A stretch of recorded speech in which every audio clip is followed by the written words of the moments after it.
Hello everyone, মই আজি আপোনালোকৰ সৈতে ডিসকাস কৰিম কনস্টিটিউয়েন্ট এসেম্বলিৰ বিষয়ে।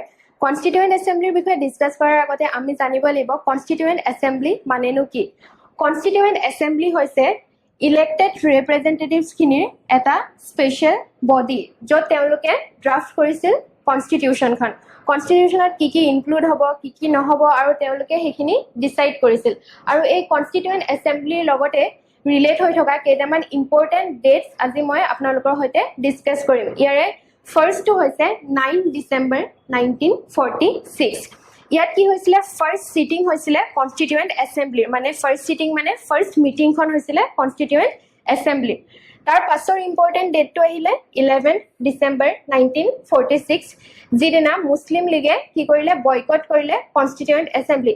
যিহেতু মুছলিম লীগে সদায় ডিমান্ড কৰি আছিল পাকিস্তানৰ বাবে আৰু সেই কাৰণে তেওঁলোকে যিটো কনস্টিটিউয়েন্ট এসেম্বলি হয় হেতু বয়কট কৰিছিলে, কাৰণ তেওঁলোকক পাকিস্তান লাগিছিলে নিজৰ হোমল্যান্ড হিচাপে। তাৰ পাছৰ ইম্পৰ্টেন্ট ডেট আহিলে 13 ডিসেম্বৰ 1946। এই দিনটোত কি কৰিছিলে জৱাহৰলাল নেহৰুৱে ইন্ট্ৰোডিউস কৰিছিলে অবজেক্টিভ ৰিজলিউশন, আৰু এই ৰিজলিউশনটো এডপ্ট কৰিলে কনস্টিটিউয়েন্ট এসেম্বলিয়ে 22 জানুৱাৰী 1947।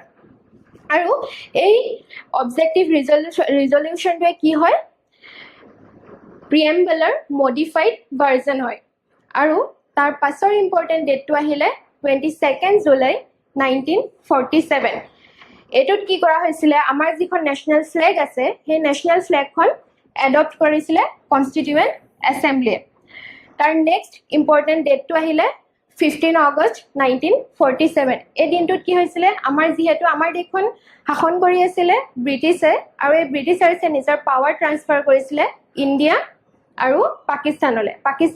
পাকিস্তানে ইণ্ডিপেণ্ডেন্স গেইন কৰিলে 14 আগষ্টত, আৰু সেইদিনা পাৱাৰ ট্ৰান্সফাৰ কৰিলে পাকিস্তানলৈ আৰু ইণ্ডিয়ালৈ পাৱাৰ ট্ৰান্সফাৰ কৰিলে 15 আগষ্ট 1947ত। তাৰ নেক্সট ডেটটো হ'ল 26 নৱেম্বৰ 1949, আৰু এই 26 নৱেম্বৰ 1949তে আমাৰ কনস্টিটিউশনখন এডপ্ট আৰু এনেক্ট কৰা হৈছিলে। কনস্টিটিউশনখন এডপ্ট কৰা আৰু ফোৰ্সত অহা দুটা ডেট বেলেগ বেলেগ হয়। কনস্টিটিউশনখন 26 নৱেম্বৰ 1949ত এডপ্টহে কৰিছিলে অকল, আৰু 26 জানুৱাৰী 1950 কি কৰিলে আমাৰ কনস্টিটিউশনখন ফোৰ্সত আহিলে। আৰু এটা ইম্পৰ্টেন্ট ডেট হ'ল 24 জানুৱাৰী 1950। ইয়াত কি কৰা হৈছিলে নেশনাল সং আৰু নেশনাল এন্থেমটো এডপ্ট কৰা হৈছিলে। আমাৰ নেশনাল সং হ'ল বন্দে মাতৰম আৰু নেশনাল এন্থেম হ'ল জনগণ মন। এই দুটা 24 জানুৱাৰী 1950 কি কৰা হৈছিলে এডপ্ট কৰা হৈছিলে। তাৰ পাছৰ এটা ইম্পৰ্টেন্ট ডেট হ'ল 25 অক্টোবৰ 1951, আৰু ইয়াৰ কি হৈছিলে 25 অক্টোবৰ 1951ৰ পৰা 21 ফেব্ৰুৱাৰী 1952ত ফাৰ্ষ্ট জেনেৰেল ইলেকশ্যন হৈছিলে আমাৰ কাণ্ট্ৰিত। ইয়াৰ পাছতে আহিলে কনস্টিটিউয়েন্ট এসেম্বলি বনি গ'ল, এই গোটেইখিনি হৈ গ'ল। তাৰ পাছতে তাত প্ৰেচিডেণ্টৰ দৰকাৰ হৈছিলে ন, সেই গোটেইখিনি চলাবলে আমাৰ ইণ্ডিয়াক চলাবলে। তো ইয়াৰ কাৰণে এজন টেম্পৰৰী প্ৰেচিডেণ্ট আহিছিলে, ইলেক্ট কৰিছিলে। তেখেত হ'ল ডক্টৰ শশীদানন্দ সিনহা। তেওঁ আছিল অল্ডেষ্ট মেম্বাৰ, আৰু তেওঁক কি কৰা হৈছিলে টেম্পৰৰী প্ৰেচিডেণ্ট হিচাপে এসেম্বলিৰ কাৰণে ইলেক্ট কৰা হৈছিলে। আৰু যিজন পাৰ্মানেণ্ট প্ৰেচিডেণ্ট হয় আমাৰ কনস্টিটিউয়েন্ট এসেম্বলিৰ সেইজন হ'ল ডক্টৰ ৰাজেন্দ্ৰ প্ৰসাদ। এইটো মনত ৰাখিব লাগিব যে শশীদানন্দ সিনহা হ'ল টেম্পৰৰী প্ৰেচিডেণ্ট এসেম্বলিৰ, আৰু ৰাজেন্দ্ৰ প্ৰসাদ হ'ল পাৰ্মানেণ্ট প্ৰেচিডেণ্ট হয় কনস্টিটিউয়েন্ট এসেম্বলিৰ।